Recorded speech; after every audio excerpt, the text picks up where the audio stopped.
There's a scene from Once Upon a Time in Hollywood that never really sat right with me, and it took me rewatching the entire movie just for me to really understand that one scene. And the scene that I'm referring to is, of course, the now infamous Bruce Lee scene. Listen, Bruce Lee is an essential part of my life. Like, I'm almost certain that Enter the Dragon was the very first movie I ever saw. And when you have that kind of personal connection to Bruce Lee, it's kind of expected for this scene to be a little offensive and also kind of confusing, because it's clear that Quentin Tarantino has a love and admiration for Bruce Lee, especially when you look at the fact that the plot of Kill Bill is basically Game of Death, and Uma Thurman's outfit in Kill Bill was highly inspired by the Game of Death outfit. Now, Tarantino did go on the Joe Rogan podcast and explain why he did this to Bruce Lee in the movie, but unfortunately we all know Tarantino's a bit of a dick. So of course he wasn't going to give an answer that people were actually going to be okay with. He mentioned that his depiction was based on some real life accounts from other stuntmen who worked with Bruce and said that he was an asshole. And since the character of Cliff Booth in the movie was a stuntman, you can see how he could take offense to that and want to fight him, whatever. But I think the part that people, myself included, didn't really understand or accept when this movie came out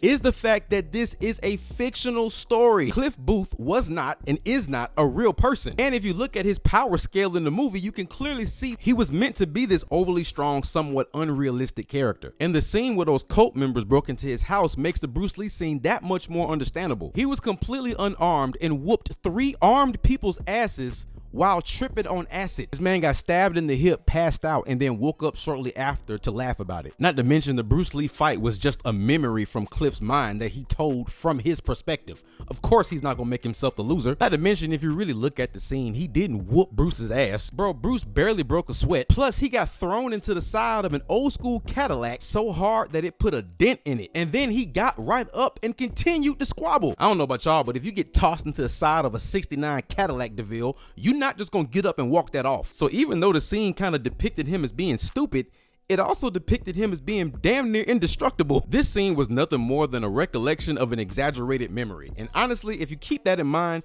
this scene might not offend you as much.